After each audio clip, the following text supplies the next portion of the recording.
Engineers कैसे बन रहे हैं जो सिर्फ सिलेबस का 40% रट रहे हैं और 80% तक नंबर ला रहे हैं। सवाल ये है कि इतना कुछ करने के दौरान क्या किसी तरह की क्रिटिकल थिंकिंग डेवलप हुई? क्या किसी तरह की एनालिटिकल थिंकिंग डेवलप हुई? हमें बच्चों के दिमाग पे बोझ नहीं डालना है। हम एक कंज्यूमर डिमांड सप्लाई की मेंटेलिटी में जा चुके हैं। नमस्कार प्यारो, स्वागत है आपका इस चैनल पर। अगर आप इस चैनल को पहले से देखते आ रहे हैं तो आप एक बदलाव महसूस करेंगे। एक बदलाव टाइटल में देखेंगे, एक बदलाव थंबनेल में देखेंगे, जो बैनर वीडियो होते हैं उसमें देखोगे। तो पहले RGS classes engineering plus physics के नाम से था और अभी ये मैथ्स टू मार्केट कैसे हो गया। ये एक बड़ा ही कॉन्शियस डिसीजन है और बहुत ही सोच विचार के इसको मैंने लिया है। It's a risky thing, definitely risky thing, but जरा समझे इसकी पृष्ठभूमि। 2020 में जब, वैसे तो चैनल मैं 2018 से बना रहा था, 2020 में जब कोरोना आया तो उस दौरान मैंने महसूस किया कि क्योंकि मेरा एक्सपर्टीज फिजिक्स है तो फिजिक्स पे, खासतौर पे इंजीनियरिंग फिजिक्स के जो बच्चे हैं उनको बहुत ही चैलेंज महसूस हो रहा था। उनके पास उस तरह से वीडियोस नहीं थे और वो ज़माना भी ऐसा था कि सभी टीचर्स मोस्टली ऑनलाइन क्लासेस ले रहे थे। तो मैंने भी उस समय कोशिश की कि रिलेटिविटी, जो कि आपके इंजीनियरिंग फिजिक्स के टॉपिक में था, तो वो रिलेटिविटी पे टॉपिक बनाए। आप लोगों ने पसंद किया, फिजिक्स को लेकर के आप लोगों ने बहुत उत्साह दिखाया और उन शुरुआती दिनों में मुझे पहली बार महसूस हुआ कि कैसे यूट्यूब के थ्रू बड़े लेवल पर बच्चों के साथ जुड़ा जा सकता है और देखा जा सकता है। तो मेनली उसका जो टारगेट था मेरा उन वीडियोज़ का, वो ये था कि मुझे सब्जेक्ट का सिलेबस कंप्लीट करवाना है, अच्छे से कंप्लीट करवाना है, जितनी मुझे एक्सपर्टीज़ है और जितना मैं चीज़ों को सरल कर सकता हूँ, इजी गोइंग कर सकता हूँ, जो लॉजिक्स हैं उनको मैं कम्युनिकेट कर सकता हूँ, तो उस हिसाब से मैंने वीडियो बनाए। और ऐसा नहीं है कि फिजिक्स का जो पुराना सिलेबस था AKTU का खासतौर पर, और जो नया सिलेबस हुआ उस पर पूरे वीडियोज़ बने। मतलब everything, all the topics are there YouTube पे। वो सारे टॉपिक्स हैं, आप पुराने से पुराने 4-5 साल पुराने वीडियो भी आप वहाँ जाके देख सकते हैं, उनको एक्सेस कर सकते हैं, उनको देख सकते हैं। और बच्चों ने उसको काफ़ी पसंद किया है। कई कई पे तो शायद 2 लाख से भी ज़्यादा लोगों के व्यू है पिछले 3-4 सालों में। और अच्छा, ये मैं करता रहा, क्योंकि अब हुआ क्या कि जैसे जैसे कोरोना और उसके बाद के इफेक्ट आए तो ये जो पूरी इंडस्ट्री थी, यूट्यूब की जो पूरी दुनिया थी, ये बहुत ही ऑर्गेनाइज्ड हो गई। ऑर्गेनाइज इन सेंस कि अब टीम बन गई, एजुटेक कंपनीज आ गई, अनअकैडमी और जो फिजिक्स वाला वगैरह जैसे बड़ी कंपनियां आई, तो इन्होंने एक चीज़ को एक बहुत ही ऑर्गेनाइज कर दिया। अब टीचरों की एक पूरी कम्युनिटी होती है जो कि मिल करके वीडियोज़ बनाते हैं और पूरा सिलेबस कवर कराते हैं, पूरे सिलेबस को पढ़ाते हैं। और मतलब बहुत ही systematic, structured, smart board, good light, good camera quality, ये सब कुछ बहुत अच्छे से अब उसमें होता है, तो देखने में बड़ा प्रीमियम लगता है। कोशिश मैंने भी की, मैंने भी लोगों के साथ बात किया, लोगों को जुड़ने का न्योता दिया। लेकिन चूंकि ये एक सिर्फ होल सोल मेरा एक स्टोर रूम है, ये कोई स्टूडियो नहीं, तो मैं मतलब इस स्टोर रूम में दिक्कत क्या होती है कि अगर बहुत गर्मी, जब मई जून गर्मी होती है तो ये इतना गर्म हो जाता है कमरा कि यहाँ पर कोई भी इलेक्ट्रॉनिक सामान काम नहीं करता।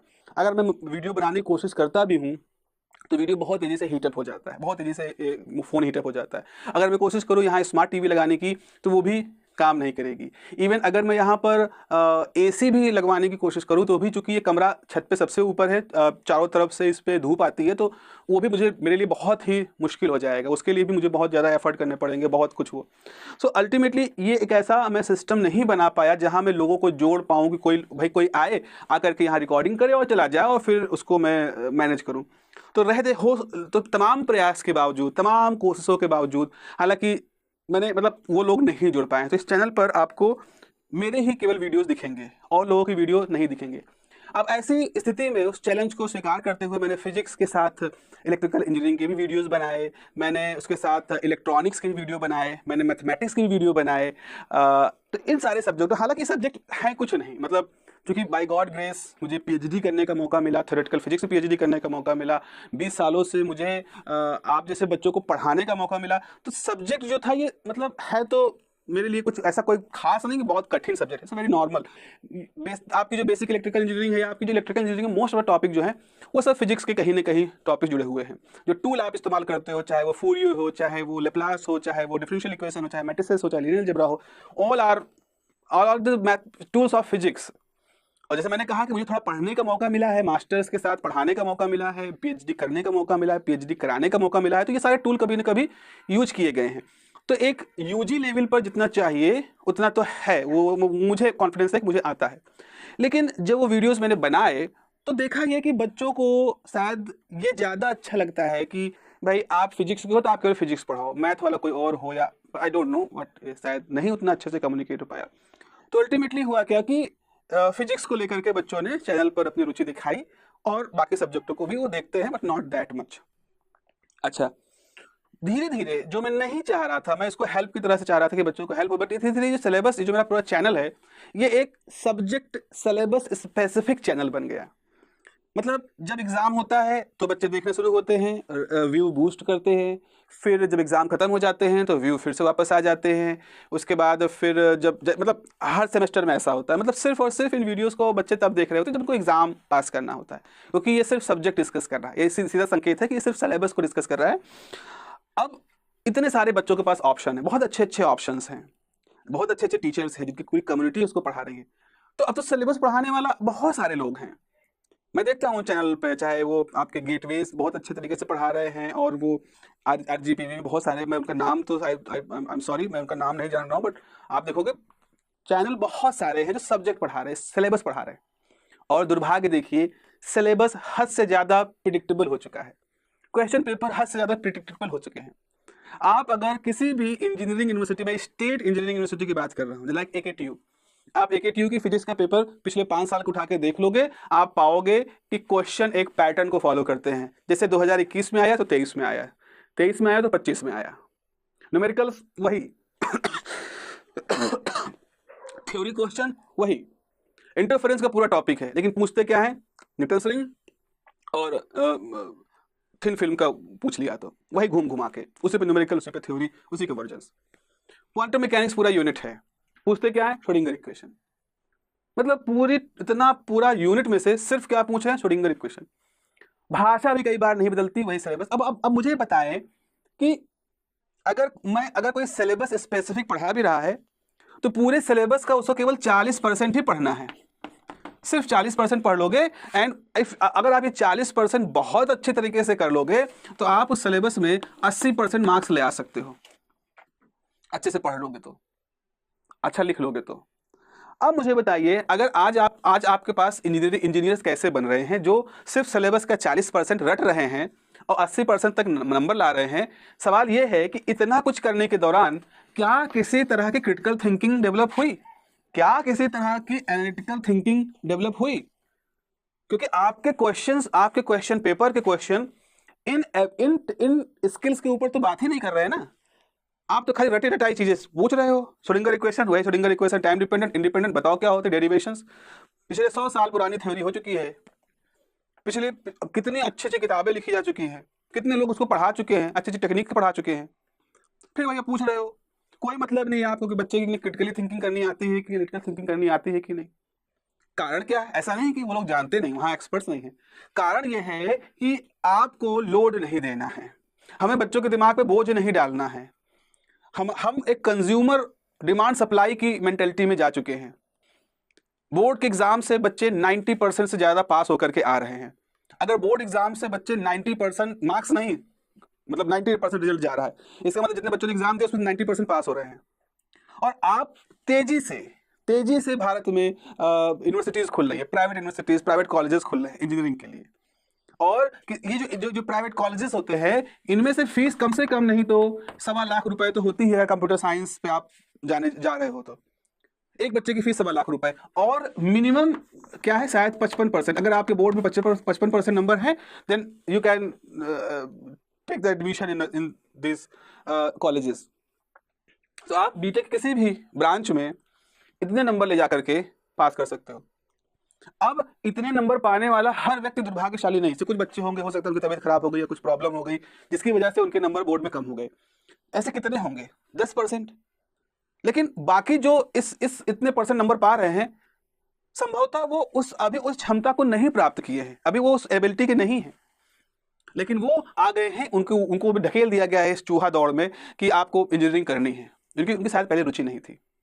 अब वो इंजीनियरिंग करने आ रहे हैं, उनकी अभी उस तरह से विषय के साथ लगाव नहीं है। अगर सिलेबस में हमने क्वेश्चन पेपर में क्रिटिकल थिंकिंग और एनालिटिकल थिंकिंग पढ़ लिया, देन फेल हो जाएंगे, और फेल हो जाएंगे तो वो फिर लोड होगा एग्जाम उस पूरे सिस्टम के ऊपर। तो हो क्या रहा है, it's a tunnel. Now this is the market and this is the class, या कह लो सोसाइटी। आपको 12th में किसी ने रोका नहीं, फ्लो कराने दिया, तो जो आपका जो ग्रेजुएशन वाला है वो भी कोई रोकेगा नहीं, आपको फ्लो कराने देगा और सीधे आपको पहुंचा देगा मार्केट में। लेकिन चूंकि यहाँ कभी कोई बंदिश रही नहीं, किसी ने आपसे कहा नहीं कि भैया थोड़ा सा अपनी अपनी ताकत को बढ़ाओ, तो आप जितनी कमजोर अवस्था में यहाँ पे रहे, किसी का जोर आपको नहीं है और आप कमजोर तरीके से ही मार्केट में भी उतर गए। जैसे आप कमजोर मार्केट में उतरे तो मार्केट तो निर्दयी है, वो तो सिर्फ डिमांड सप्लाई पैसों पे काम करता है। आप उसकी डिमांड के हिसाब से आप सप्लाई नहीं थे। जिस डिमांड, जिस इंजीनियरिंग, जिस तरह के उनको डिमांड चाहिए, जिस तरह के लोग चाहिए, वो आपको, आप उतने ताकतवर नहीं हो, आप कमजोर ही वहाँ पहुँचे। क्योंकि किसी ने आपने इस पूरे यात्रा में किसी ने आपको उस तरह से नहीं प्रमोट किया, एहसास नहीं दिलाया, आपको नहीं उस तरह से सपोर्ट किया। तो आप कई इसमें से कई होंगे जो चाहते होंगे कि मैं सीखना चाहता हूँ, मैं बढ़ना चाहता हूँ, but there is no indication कि आपको बता सके। तो खैर क्या हुआ, क्या ये जब आप यहाँ पहुँचे तो इस कमजोरी का कारण था, इस कमजोरी का इंडिकेटर क्या है? बेरोजगारी, अनएम्प्लॉयमेंट। ऐसा नहीं है कि नौकरियां नहीं हैं, तमाम तरह की रिपोर्टें हैं, नौकरियां हैं, ऑप्शंस हैं, अपॉर्चुनिटीज हैं, लेकिन उनको अवेल करने वाले लोग नहीं हैं। ऐसा नहीं है कि भोजन अच्छा नहीं है, भोजन है, लेकिन उस घी में तले हुए, उस घी में बने हुए पौष्टिक भोजन को पचा सकने लायक अब पाचन तंत्र नहीं है। क्योंकि कोई खा नहीं पाएगा, खाएगा तो पचा नहीं पाएगा, इतना अच्छा है। तो मेरा कहना यही है कि अब वो सिलेबस ओरिएंटेड चीज़, मतलब that is beyond my interest I would say. और लोगों का भी अब मैं देख रहा हूँ कि अगर सिर्फ फिजिक्स में आप सेशन सिर्फ सेमेस्टर वाइज ही पढ़ रहे हैं तो फिर क्या ही मतलब है। तो अभी मैंने क्या किया है, इस चैनल को अब मैंने स्विच कर दिया है। अब मैं एकदम हार्ड कोर सिलेबस की वीडियो नहीं बनाऊंगा, ऐसे वीडियो जिनको पढ़ करके आपका सिलेबस पूरा हो जाए। बहुत लोग हैं भैया, बहुत लोग हैं, बहुत अच्छे अच्छे लोग हैं जो कि सिलेबस ओरिएंटेड वीडियो बना रहे हैं और सिलेबस को पूरा कवर कर रहे हैं। मेरी आपसे आप लोग कर भी रहे होंगे, आप उनको जाएं और सिलेबस उनसे पढ़ें, पूरा सिलेबस पढ़ें। मैं क्या करने वाला हूं, जैसे 2020 में मुझे महसूस हुआ कि मुझे विषय पे, सब्जेक्ट फिजिक्स पे बनाना चाहिए, क्योंकि सिलेबस पढ़ाने वाले लोग नहीं थे, तो मैंने सिलेबस पढ़ाना शुरू कर दिया। आज 2026 में मुझे ऐसा अंदर से एहसास हो रहा है कि मुझे ऐसे वीडियो बनाने चाहिए जो मैं अकेले बना सकता हूँ और जिनमें मैं आपको इस तरह की स्किल्स के बारे में बताऊं। ऐसे हवाबाजी फिलॉसफी या मोटिवेशन लाइन नहीं है, मोटिवेशन वाला नहीं है। जैसे जैसे आपके पास, सपोज आप मान लीजिए आप एक इंजीनियर है, कंप्यूटर इंजीनियर है, मैकेनिकल इंजीनियर है, इलेक्ट्रिकल इंजीनियर है।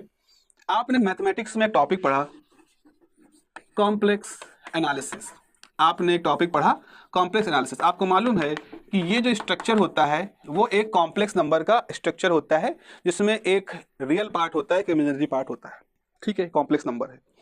Now what, complex number, real number, rational number, irrational number, whole number, ये सारे नंबर तो आपने पढ़े रखे हैं, 12th से आपको परिचय हो चुका है। But as a engineer what is the use of this number? कहाँ मैं इसका यूज करूंगा? क्या है मेरे लिए इसकी उपयोगिता? क्या कंप्यूटर साइंटिस्ट होने के नाते कभी मुझे इसकी समझ, इसकी जरूरत पड़ेगी? क्या इलेक्ट्रॉनिक्स, इलेक्ट्रिकल इंजीनियर होने के नाते कभी मुझे इस नंबर की जरूरत पड़ेगी? तो मैं कुछ सवाल पूछ रहा हूं, मैं इसको क्यों पढ़ूं? मैंने आपसे सवाल पूछा कि मैं इसको क्यों पढ़ूं? अगर ये है तो कैसे मेरे लिए इंपॉर्टेंट हो सकता है? कहां कहां पर ये मुझे, इसकी जानकारी मुझे आने वाले समय में या मेरे लिए जरूरी होगी as a engineer, as a department, as a branch specific engineer? कहां कहां, ये सारे सवाल हैं। और अगर मुझे इनके सारे जवाब मिल जाते हैं कि हाँ ठीक है, मैं समझ गया कि मुझे क्यों पढ़ना चाहिए, मैं समझ गया कि मुझे कब इसकी जरूरत पड़ेगी, मैं समझ गया कि मुझे कहाँ एप्लीकेशन करना है, अब फिर मैं आता हूँ कि ओके सो अब now how I should learn this, मुझे कैसे सीखना चाहिए? क्या इसके साथ आप कोई प्रोग्राम लिख सकते हो? क्या आप पाइथन के साथ इतने कंफर्टेबल हो कि आप उसके अंदर डिफरेंट लाइब्रेरीज का यूज करके इस कॉम्प्लेक्स नंबर को उसके साथ एसोसिएट कर सकते हो? क्या आप इसका ग्राफिकल व्यू जानते हो? क्या आप एक छोटी सी प्रॉब्लम को सिर्फ पेपर के अलावा प्रोग्रामिंग के थ्रू भी सॉल्व कर सकते हो? ये सारे सवाल हैं। तो ये टॉपिक आपके मैथमेटिक्स 2 का है, 3 का है, 4 का है, भगवान जाने किस सिलेबस का, आई डोंट केयर। मिल रहा है बहुत अच्छी बात है, नहीं मिल रहा तो भी। तो जैसे मैंने ये टॉपिक उठाया, I will discuss everything step by step. What is this, what is the use of this, how this could be useful, how this could be useful, so that कि after the completion of that video series आपके अंदर ये skill आ चुकी होगी, मैं ये मान के चलता हूं अगर आपने उसको सही से फॉलो किया है, कि now you can think critically about that topic, now you analyse it analytically. कम से कम जब भी कॉम्प्लेक्स आएगा आपके सामने किसी भी लेवल पर, आप उसके बारे में सिर्फ ऐसे अच्छा हाँ 12th में पढ़ा था, तो आपको ये नहीं आना है कि अरे 12th में पढ़ा था, आपको ये होगा ओके वही वही कॉम्प्लेक्स है जो मैंने यहाँ पर वीडियोस में देखे थे, okay I can do the some programming too, कुछ कर सकता हूँ मैं इसके साथ में। और आप बता पाओगे कि भाई अभी पावर सिस्टम पढ़ेंगे ना तो वहाँ इसका इस्तेमाल होगा, भाई अभी हम जब प्रोग्रामिंग में इस लेवल पे पहुँचेंगे जहाँ हम इस तरह के सिस्टम को डिप्लॉयमेंट रखेंगे तो वहाँ पर कॉम्प्लेक्स के एनालिसिस का यूज होता है, कैसे इसमें रियल कॉम्प्लेक्स एक्सेस का यूज होता है, कैसे रोटेशन कैसा होता है, कैसे ये वो चीज़ें होने वाली हैं प्यारो, जो कि आप एज अ इंजीनियर मार्केट में जाके अप्लाई करोगे।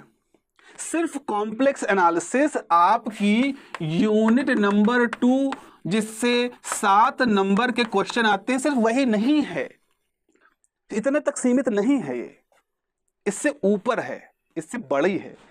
तो आपको ऐसे सीखना है, मेरा प्रयास जो रहेगा वो ऐसा सिखाने का है। तो इस तरह इसलिए मैंने अपने इस टॉपिक को मैथ टू मार्केट कहा है, मतलब use of math, concept of math, not math like physics भी अगर मैं बता रहा हूँ, फिजिक्स का मैंने कोई कॉन्सेप्ट उठाया, मैंने फिजिक्स में से मान लीजिए आपको एनर्जी ट्रांसफर बताया, पॉइंटिंग वेक्टर्स मैंने आपको बताना शुरू किया। फॉर एग्जांपल कम्युनिकेशन में कहाँ उसका इस्तेमाल होता है, कम्युनिकेशन इंजीनियरिंग में कैसे उसको यूज करते हो, तो जो मैथमेटिक्स है उस पॉइंटिंग वेक्टर की, पॉइंटिंग थ्योरम की, जो electric field density magnetic field density की जो पूरी मैथमेटिक्स है, वो कैसे आपके कम्युनिकेशन सिस्टम में इंप्लीमेंट होती है, टावर की हाइट, टावर की रेंज, ये सब कैसे डिफाइन होता है। और रिसेंट लेवल पे जो रिसर्च चल रही है, एक और चीज मैं इसमें शामिल करना चाहूंगा, जो रिसेंट रिसर्च है जो अभी चल रही है, रिसर्च जिस पे पेपर्स पब्लिश हो रहे हैं, जिस पे मैगजीन में बात हो रही है, उनको भी मैं डिस्कस करूंगा आप लोग के साथ में। तो आप चाहे आप बीएससी फर्स्ट ईयर में हो, आप गेट होना चाहोगे, आप चाहे आप बीटेक फर्स्ट ईयर में हो, आप चाहे बीटेक फोर्थ ईयर में हो, मार्केट के सामने आप रेडी हो, आप इंटरव्यू की तैयारी करने जा रहे हो, मान लो इंटरव्यूअर आपसे बात कर रहा है, तो वो आपसे जो पूछेगा तो वो ऐसी ही बातें पूछेगा, थोड़ा डीपर साइड में, आप डीप में सोच सकते हो कि नहीं, क्योंकि छिछलापन बहुत है। सिलेबस पढ़ लिया, नंबर आ गए 8 CGPA और मालूम कुछ नहीं है टॉपिक के बारे में, तो बड़ा ही एम्बैरेसिंग हो जाता है। तो इस तरह से ये जो मैथ टू मार्केट का ये जो जर्नी है, इसको मैं फॉलो कर रहा हूँ, इसको मैं इनिशिएट करने की कोशिश कर रहा हूँ, क्योंकि अभी वो रूटेड लेवल पर नहीं है उस तरह से। जैसा कि आप मेरे वीडियोस देखोगे आप, मैंने पहले डिस्कस भी किया है कि I am a whole person, I am a single person. So मुझे रिकॉर्डिंग से लेकर के, एडिटिंग से लेकर के, थंबनेल तक सारा काम करना है। तो इसीलिए अगर ये वीडियोस आपको समझ में आ रहे हैं, अगर ये वीडियोस आपके लिए लग रहा है कि हाँ सही बन रहे हैं, आपके कमेंट आप हमें ज़रूर देते रहिए, क्योंकि ये एक जर्नी शुरू की है, एक नई जर्नी। चाहे तो कुछ मतलब चाहे तो क्या करे, वही जो फिजिक्स है वो फिर से पढ़ाना शुरू कर दे, नए तरीके से पढ़ाना शुरू कर दे, नए वीडियो रिकॉर्डिंग करें, फिर से उसमें एक हर दूसरे दिन एक वीडियो डालते एल्गोरिदम को बूस्ट करना शुरू कर दें, और फिर से वो एक सिलेबस ओरिएंटेड 2026 के डाटा उसमें जाना शुरू कर देंगे। फिर जब सीजन्स आएंगे, फिर जब वो सीजन आएगा, जब आपके टर्म एग्जाम शुरू होंगे, मिड टर्म एग्जाम शुरू होंगे, सारे टर्म एग्जाम शुरू होंगे, आप फिर आओगे, वीडियोस देखोगे, मुझे फिर से वहां से पैसा मिलेगा, मुझे व्यू मिलेंगे। I am not okay with that idea. My idea is to fill the gap. जो स्किल, बच्चों की स्किल आज के डेट में बहुत जरूरी हो चुकी है। Syllabus is nothing, syllabus is just a path. Syllabus ये बताने वाला एक तरीका है आपके लिए कि आप जब फर्स्ट ईयर में हो तो कितना कितना कम से कम सीखो, कम से कम। सिलेबस इज द कम से कम थिंग। अगर फर्स्ट ईयर के सिलेबस में आपसे कहा गया है कि आपको मैट्रिसेस आनी चाहिए, तो कम से कम है, मतलब उतनी तो आनी ही चाहिए, उसके आगे तो आप अपनी यात्रा में कहीं भी जा सकते हो। तो इस तरह से इस चैनल को जो रीडिफाइन, रीब्रांडिंग, रीओरिएंट करने का जो मेरा प्रयास है, ये मैंने आपसे डिस्कस किया, और 1 महीना बीत चुका है इस नए साल में आने के बावजूद, और काफ़ी सोच विचार करके, काफ़ी कुछ बैकअप तैयार करके, काफ़ी कुछ कंटेंट को बना करके, राइटअप में, लिखित से लेकर के और वीडियो फॉर्मेट में, अब मैं आपके सामने ये वीडियो ला रहा हूँ। और मुझे ज़रूर बताएं कि क्या ये जो आइडिया है मेरा, ये इस समय आपके लिए ज़रूरत है कि नहीं, आपको इसकी ज़रूरत है कि नहीं, क्योंकि कुछ भी हो बनाऊंगा तो मैं पक्की बात है। हाँ, बस ये आपके फीडबैक, उसमें कुछ ऐड करना हो या कुछ हटाना हो, कुछ जोड़ना घटाना बढ़ाना, इस सब चीज़ों को ऐड कर सकते हैं तो बनाएंगे, तो पूरी बात है। और पूरा पूरा 2026 जो होगा मेरा, वो इस चैनल पर इसी ओरिएंटेशन के इर्द गिर्द होगा। मैं पूरा 1 साल समय दे रहा हूं अपने आप को कि मैं पूरी तरह से अपने सारा जो सोच रहा हूँगा वो अपनी सारी विचारधारा इसी स्किल वाले इर्द गिर्द के ही तरफ होगी। टॉपिक्स आएंगे इसी तरह से, आपके सिलेबस के भी दिखते रहेंगे और साथ ही साथ उसके डीपर इनसाइट भी विद द प्रोग्रामिंग भी होगा। तो आपको दिखाई पड़ेगा हर वीडियोस के साथ में आपको ये उसका एप्लीकेशन पार्ट भी दिखाई पड़ेगा, मैथमेटिक्स भी रहेगी, डेरिवेशंस भी रहेंगे, वो चीज़ें जो आपको लाइव प्रोजेक्ट में बनानी है भविष्य में वो भी, वो वाला हिस्सा भी रहेगा और प्रोग्रामिंग का भी हिस्सा रहेगा। तो आप कैसे उस टॉपिक की मैथ को कैसे, भाषा तो नहीं लिख सकते हो ना प्रोग्रामिंग में, आपको मैथ चाहिए भाई, मैथ कुछ इक्वेशन कुछ लॉजिक वही तो आप उसके अंदर डालोगे। तो ये जो पूरा है ये मेरे लिए बहुत इंटरेस्टिंग से रहा है, क्योंकि मैं by default I am not an engineer, और चूंकि पुराना भी हूँ भाई, 50 साल की उम्र हो रही है, तो ऐसा तो नहीं है कि मुझे सब चीज़ें मैंने सीखी हैं। तो मैंने भी इस दौरान प्रोग्रामिंग सीखी है। उस प्रोग्रामिंग को जो मैंने सीखा है, मुझे उस प्रोग्रामिंग को और पॉलिश करके आपके सामने लाना है। आप इन सबको सिखाने भर के प्रोग्रामिंग में सीख चुका हूँ, अब आगे की तरफ वो यात्रा चल रही है कि how to simulate the big physical model by that programming. तो अब ये जो मेरा जो मैंने रास्ता अडॉप्ट किया है, ये मैंने आप लोग के सामने रखा है। आप लोग जैसा भी इसके साथ व्यवहार करेंगे मुझे स्वीकार है, आप इसे पसंद करेंगे मुझे बड़ी खुशी होगी, क्योंकि अपने प्रयास में अगर किसी के प्रोत्साहन मिले बहुत अच्छा लगता है। नहीं भी अगर आप इसको देखेंगे, आप अनसब्सक्राइब कर देंगे, मुझे कोई सब्सक्राइब नहीं मिलेंगे, मुझे कोई व्यू नहीं मिलेंगे, मैं मतलब हताश होने वाला नहीं हूँ, मैं बनाता रहूँगा। 1 साल का मैंने समय दिया है और 26 जनवरी 2027 को मैं फिर से एक वीडियो बनाऊंगा, और उस वीडियो में मैं 26 जनवरी 2026 से लेकर के 25 जनवरी 2027 तक मैंने जितना इस चैनल पर अपना प्रयास किया है वो सारा लेखा जोखा मैं आपके सामने रखूंगा। आज जब मैं अपना चैनल ओपन करूंगा तो उसके व्यू, उसके व्यूअर्स, उसके मेटा डाटा, उसका जो भी कुछ है उसका मैं स्क्रीनशॉट ले लूँगा, और 2025 जनवरी 2027 को फिर मैं एक मेटा डाटा लूँगा और मैं कंपेयर करूँगा ये दिखाते हुए कि जो मैंने स्किल टू मैथ वाली बात कही थी उसमें मुझे कितनी सफलता और कितनी असफलता मिली। और उस एनालिसिस को जब मैं आपके सामने रखूँगा तब देखूँगा कि क्या और भी कुछ है जो मुझे देखना चाहिए या मुझे सोचना चाहिए, या मेरा ये पूरा कदम बिल्कुल एक डिजास्टर था, ये उस समय मैं देखूंगा। लेकिन 1 साल का समय मैं अपने आप को दे रहा हूँ। और एक चीज़ और, पुराने वीडियो में डिलीट नहीं करूँगा, पुराने वीडियोस में हटाऊंगा नहीं, आपको फिजिक्स के वो सारे वीडियोस अवेलेबल रहेंगे, वो सारे वीडियो आपको फिजिक्स के अवेलेबल रहेंगे जो कि वहाँ पर पहले से मौजूद हैं। अगर कुछ मेंबर्स ओनली हैं तो मैं उनको भी डिस्प्ले कर दूंगा सो दैट कि आप वो सब कुछ करें। मेंबर्स ओनली इसलिए रखा था क्योंकि थोड़ा सा, क्योंकि व्यूज़ बहुत कम होते थे, तो थोड़ा अगर वो बहुत कम ही पैसे के था तो थोड़ा पैसा मुझे मिल जाता था। जैसे मैंने अभी एक नया कैमरा ख़रीदा है, क्योंकि फ़ोन बहुत जल्दी हीटअप हो जाते थे, और फ़ोन मतलब नहीं उस ऐसा बात भी करो उसमें फ़ोन आ गया उस समय वो करो तो वो प्रॉब्लम हो जाती थी। तो मैंने एक नया कैमरा ख़रीदा है, तो मुझे उस नए कैमरा खरीदने के लिए थोड़ा पैसे की ज़रूरत थी, तो मैंने कुछ मेंबर्स कर दी। आप लोगों ने बहुत मुझे, मैं बहुत आभारी हूँ कि मेंबर्स में भी आप लोगों ने मुझे मेंबरशिप भी ली, उसको अवेल किया, मुझे पैसे उससे मिले, और उससे मैंने थोड़ा सा अपने इस चीज़ को अपग्रेड किया है। इस कमरे में भी मैंने कुछ स्टैंड लिया, ये जो स्टैंड था ये भी पुराना था, इसको मैंने बदला, लाइट वगैरह कुछ बदली है। कमरे में थोड़ा मैंने कुछ ऐसा वो साउंड को इको ना हो इसके लिए भी कुछ चीज़ें लगा रखी हैं। लेकिन अब चूंकि पर्पस ही दूसरा हो चुका है, एम ही दूसरा हो चुका है, तो इसीलिए उन वीडियोस को भी मैं आपके लिए एक्सेसिबल कर दूंगा बीटेक के, तो आप उसको भी, न्यूमेरिकल वगैरह कुछ है जो कि आप उसमें देख सकते हैं, तो वो तो रहेंगे, वो आपके लिए अवेलेबल रहेंगे, उनकी प्लेलिस्ट में और अच्छे से कर दूंगा, वो आपके लिए रहेंगे। लेकिन ये जो नया कार्यक्रम मैंने शुरू किया है मैथ टू मार्केट, इसमें आपका जो भी सुझाव हो मुझे ज़रूर दीजिएगा, क्योंकि आपका सुझाव मेरे लिए एक तरह से टॉर्च जैसा रहेगा जो कि मुझे आगे के रास्ते में क्लियरिटी दिखाएगा, क्योंकि रास्ता तो अभी अनसर्टेन है, अंधेरा है, कितना क्या होगा वो मुझे भी नहीं मालूम है। What I want to do is just to adopt this idea in my full strength and let's see what happens. चलिए अपना ध्यान रखिए, कल 26 जनवरी है, आप सबको गणतंत्र दिवस की बहुत बहुत शुभकामनाएं। जय हिंद, जय भारत, अपना ख्याल रखिए, नमस्कार।